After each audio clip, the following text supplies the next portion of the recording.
Bonsoir, et nous sommes de retour après cette Good courte evening. We're pause. back after this short break. Many thanks to you all for having followed this first day for the virtual Academy for the European Investment Bank. A day that was marked by many discussion sessions with some speakers coming from various backgrounds dealing with matters related to the small and medium enterprises, especially in the Western and Central Africa area. And we think that you have a lot of information by now, and let me reassure you, this day is coming to an end. And without further ado, I will now give the floor to our very last speakers for their closing remarks at the end of our very first day. So first of all, we will hear from Carmelo Kokuza this evening.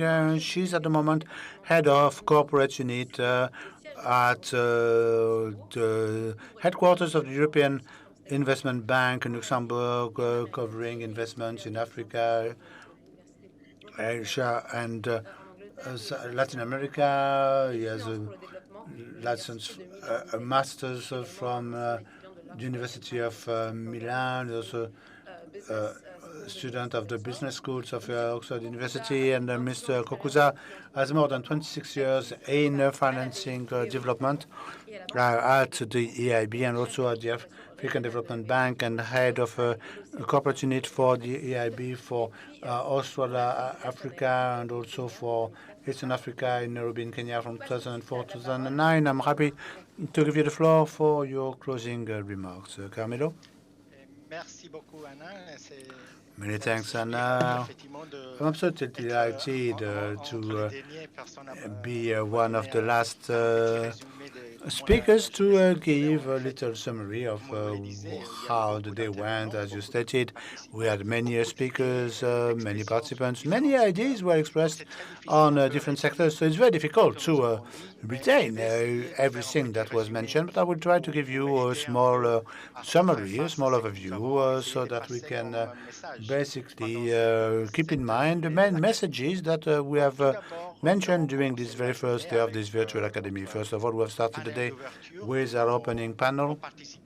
Our participants were Jen Fihan, head of the regional representation in the West Africa, who opened the conference in the academy, and then she gave the floor to Mr. Jobs von Kirchmann, who's the EU ambassador in the Côte d'Ivoire. And if you remember, he mentioned that there are no specific products for small and medium enterprises in Africa. It's just that what the European Union is offering are some accompaniments on three different levels, supporting levels to help the small and medium enterprises to implement the financing demand. Secondly, to help them with the Confederation of Enterprises in the Ivory Coast for training. And thirdly, in order to launch a dialogue between the government of the Ivory Coast on one hand and the Euro Chamber, which is the European Chamber of Commerce, in order to improve the investment climate. And fourthly, he mentioned about the European Investment Fund, which is very important because it's the money from the European community in order to mitigate the risk linked to investments in the private sector. And we then gave the floor to the coordinator of Making Finance Work for Africa, Mr. Abdelkader Ben Brahim, who also talked about the four levels and his commitment regarding the capacity for youngsters and women, and also to promote the knowledge on the economic impact and develop some management tools in tackling climate change, and also in order to increase financing at the local level and also at the international level. And finally, in order to develop the financial markets in Africa. So the tools that Making Finance Work for Africa has put at the disposal of the private sector in order to raise the interventions in this sector. We also had our keynote speaker, the Vice President of the European Investment Bank, who has presented the financial operations in West and Central Africa, promoting the financial sector and improving the access to financing for small and medium enterprises. You have heard how the EIB grants some credit lines in order to give some long-term resources, and the strengthening of the structure of the financial intermediaries. In fact, most of the EIB loans are done in partnership with commercial banks, and also in trying to target the private sector enterprises, which are badly deserved, especially the small and medium enterprises, such as micro enterprises. And he has spoken also about how we could rely on his capacity of local knowledge in order to also work in concert with the European Union, such as tackling climate change and the adaptation in that matter. So this is very important because the EIB supports enterprises a lot and companies a lot in order for them to be able to access financing in order to tackle climate change. And then afterwards, we have left the floor to our economist, Emmanuel Devakrakis, who talked about the impact of COVID-19 and the pandemic on the macroeconomic sector as well as the banking sector in the region. We have all heard how the debt increased, but also the increase in the number of loans that were not reimbursed by the banks. So it's very important to mitigate with this kind of risk. And it was very important also the feedback that we have received from the regulator in the fireside chat that we had afterwards with the panel made up of the Central Bank of Ghana, with the governor who came to talk about the impact of the pandemic, for which they have reduced provision of reserves and the reduction of the capital adequacy for the central bank in Ghana of 13% up to 11.5% in order to foster and favorize local banks. And they also talked about a digital ID, which was very important in the said digitalization session, and also the development of fintechs with the central banks and the needs now in place with the cybersecurity, with the most member countries now. Most payments modes are done through digital means now, which is very important. We also heard from the Central Bank of West Africa States, who also approves some products such as loans, and also the BRC, which also injects a lot of liquidities for financing the small and medium enterprises, and the member banks which are dealing with bad loans and reduce them up to 21%, which has led to a reduction in revenue for the banks, and that's the reason why we need to set up a risk management sector to mitigate the financial risk. So these are the kind of measures that the governors have set up in order to help the commercial banks in the region. And then we had different sessions. So if we can start now regarding the session on the micro, small and medium enterprises, we talked with Equity Bank. They have mentioned that they have many clients, 15 million clients in many countries, and they are also raising the provisions regarding the pandemic this year, and they are more and more closer to their clients, and also in order to better serve them. So with this and with the digital integration, technical integration, this has helped a lot in order to get through that situation with a change in order to improve the financial situation of the bank. We also heard from the FEC in Democratic Republic of Congo, where the central bank with the FEC has put in place some measures with the bank regarding the perspectives for the possibility of collaboration in order to close the financing gaps for small and medium enterprises. We have also heard from the Baobab Group with Mr. Philippe Seguart, who talked about the fact that there are a number of negative consequences brought on by the pandemic crisis, with a third of their loans that had to be postponed, and also ADMP, which have talked about reinjecting some supplementary resources in order to support the small and medium enterprises, where they have developed this scoring model in order to be used as a counterpart to counter the effects of the pandemic.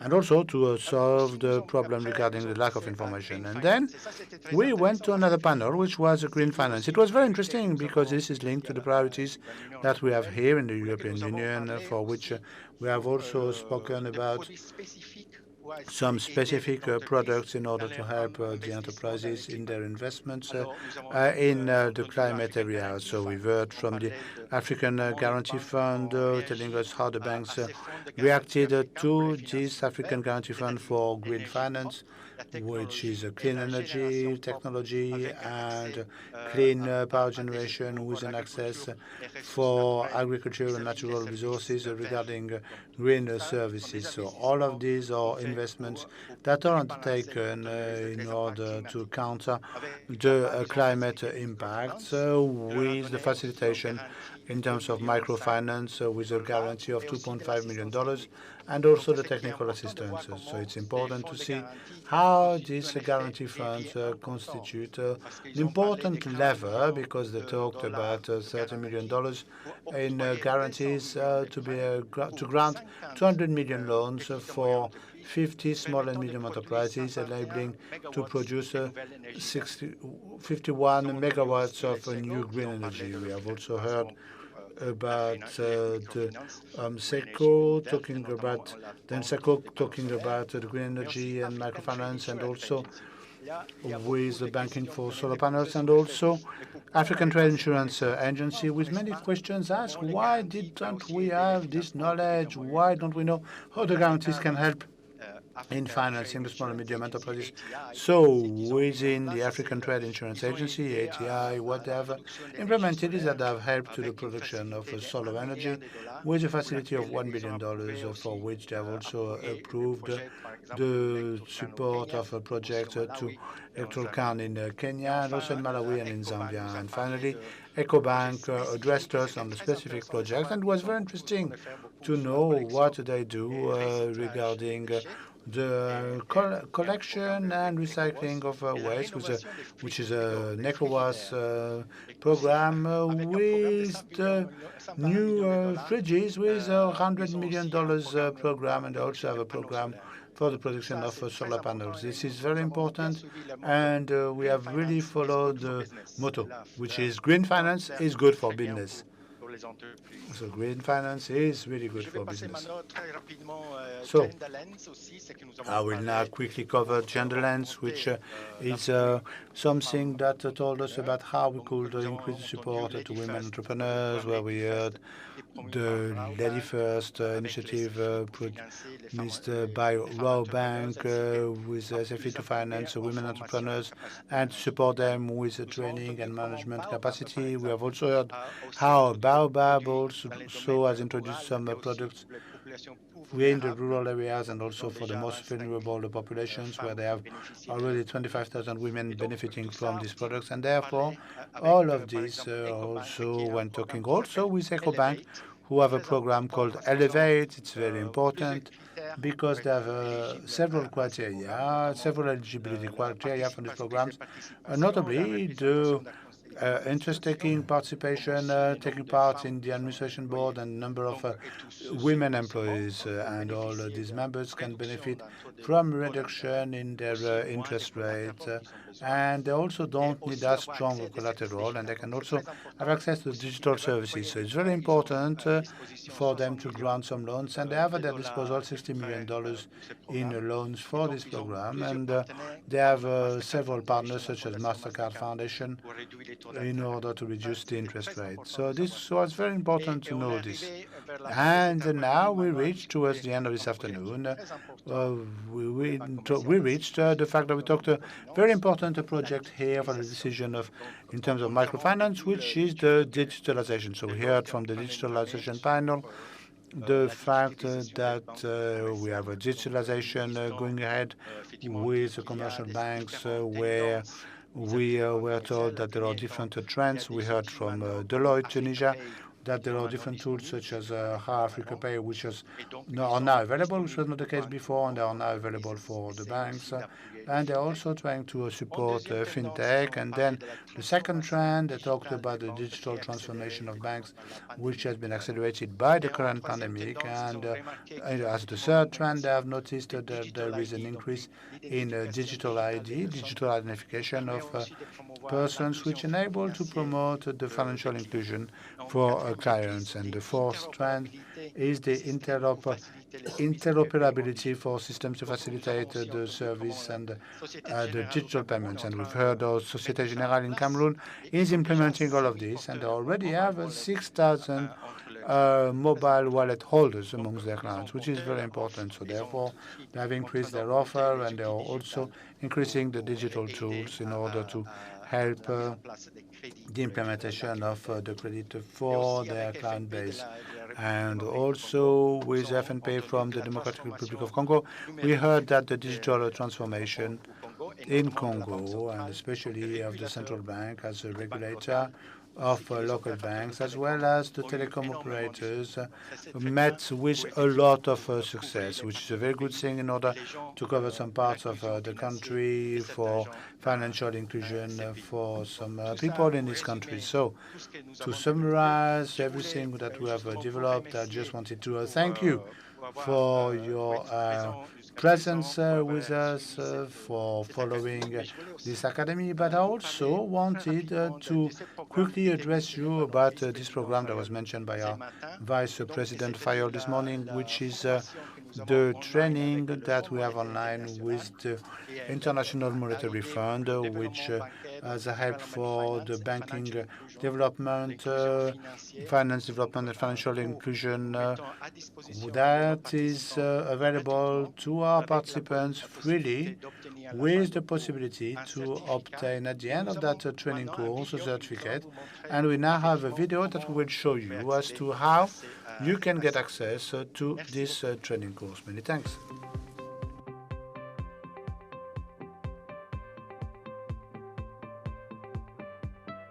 In a growing economy, financial access for everyone is key. People and businesses able to use financial services when they need them most.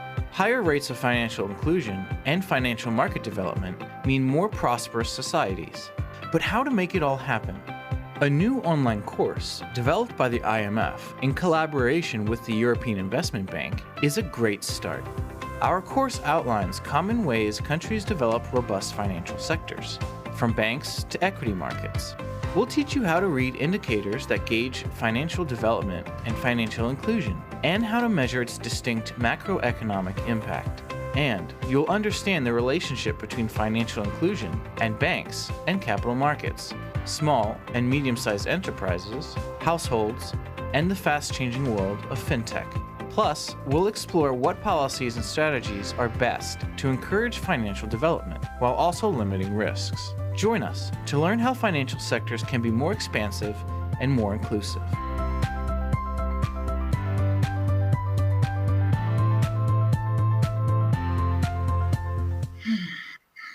Voilà, vous avez donc Right, so with this video, you have all the information that you need in order to know how to register to this online online course, which will be delivered for free, and that will enable you to also get a certificate. So many thanks to Carmelo Kokuza, Head of Corporate Unit at the European Investment Bank, for this good overall summary. And now I will introduce Claudia Berger, who's the Program Coordinator for Inclusive Financial Services Unit at the European Investment Bank. She's the main coordinator for the Inclusive Financial Services Unit at the European Investment Bank, certified with more than 20 years in public markets and public tenders. And since 2012, Claudia has specialized in technical assistance in microfinance operations and its operations for beneficiaries of investments from the micro, small, and medium enterprises. And Claudia beforehand was working for a company in IT in Luxembourg, and as a person in charge of exportations for an international company for production towards Germany. You have the floor, and you can now give your closing remarks at the end of this first day of the Virtual Academy of the European Investment Bank.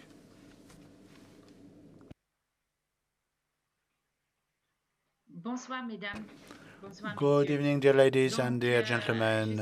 So I am absolutely delighted to be present here amongst you, and I'm the last person to address you, which is quite a good thing because the day has been absolutely full. So just to remind you regarding that online course, you can register online at the indicated address. I don't know if you have the address for that course on the screen. I can't see it, but you will be able to register on that address mentioned on the screen. That's Camilo stated, the French version, development and financial inclusion will be available from the middle of November. If you have any other questions, please don't hesitate in contacting us.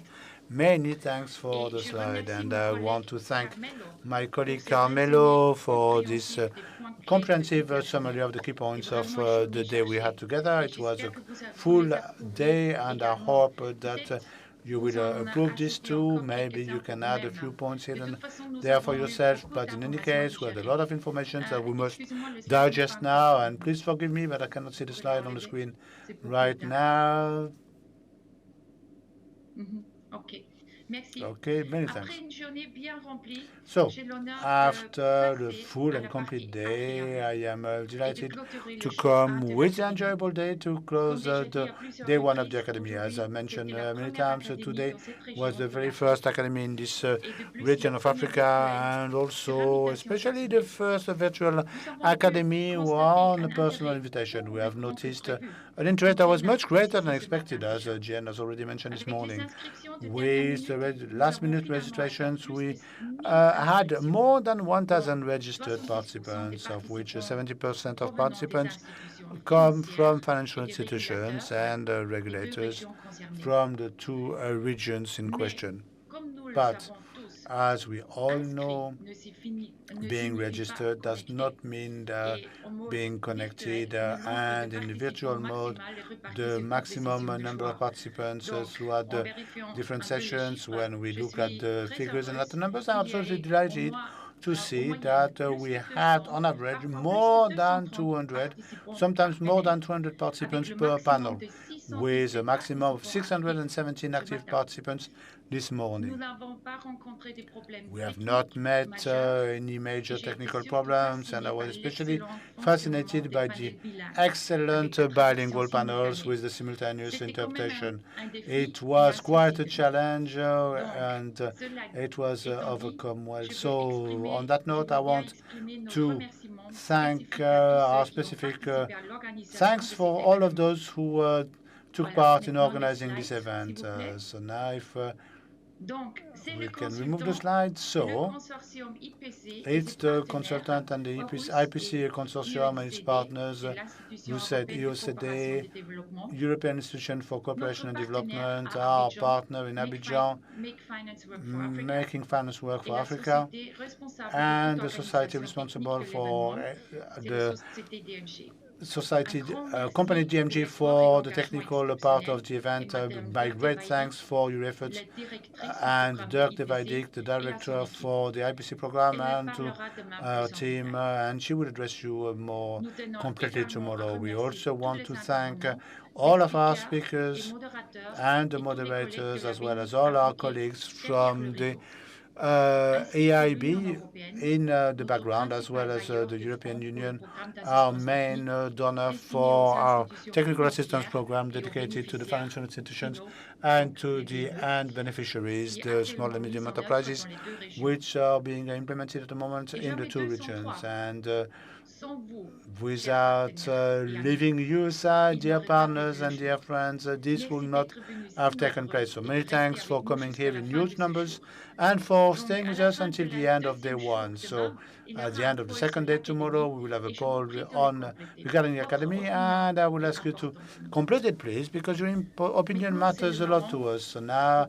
here is the time in an Academy, face-to-face, where we would like to have deeper conversations in a relaxed manner around the drink. Unfortunately, this is not possible right now, and we cannot meet face-to-face. So the COVID-19 impact has put paid to that. But yet, on the other hand, we also all contribute to reducing our CO2 footprint, as well as more people who can benefit from the Academy, and we all contribute in part to protecting our planet that way.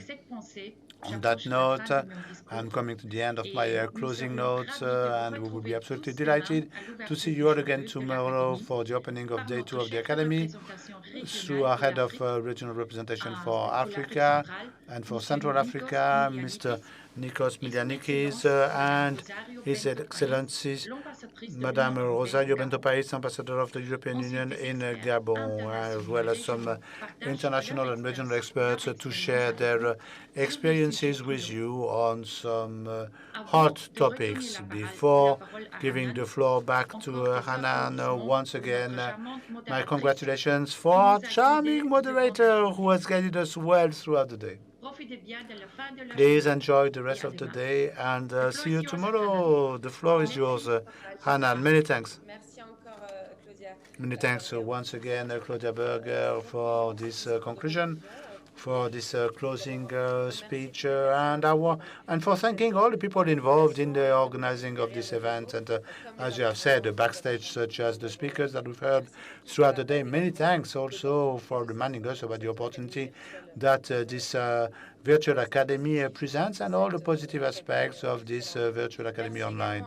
Many thanks also to Carmelo Kokuza for this very comprehensive and deep summary about the day that we had today. And as you stated, Claudia, the event is not yet over. There was a lot of information to be digested today, and maybe it's time to say goodbye and to meet you tomorrow. Please come again for the rest of this event, which, as we said, is a very first such event for the sub-region of Western and Central Africa. Tomorrow you will have an opening session conjointly in the morning, and then you will have different sessions that will be more for technical and practical nature with some experts in different areas. We will have some workshops in small groups around green finance, around digital finance, digitalization and digitization, gender finance, agriculture finance, and all of the themes, also with building ESG frameworks and all of the themes that we covered today, and many more once again. And we'll close the event with a joint session once again tomorrow afternoon. So I'll invite you to come to the Virtual Academy for Day 2 tomorrow. And until then, I wish you a very good evening. And please, I'll be delighted to see you tomorrow once again. Many thanks, everybody. Bye-bye.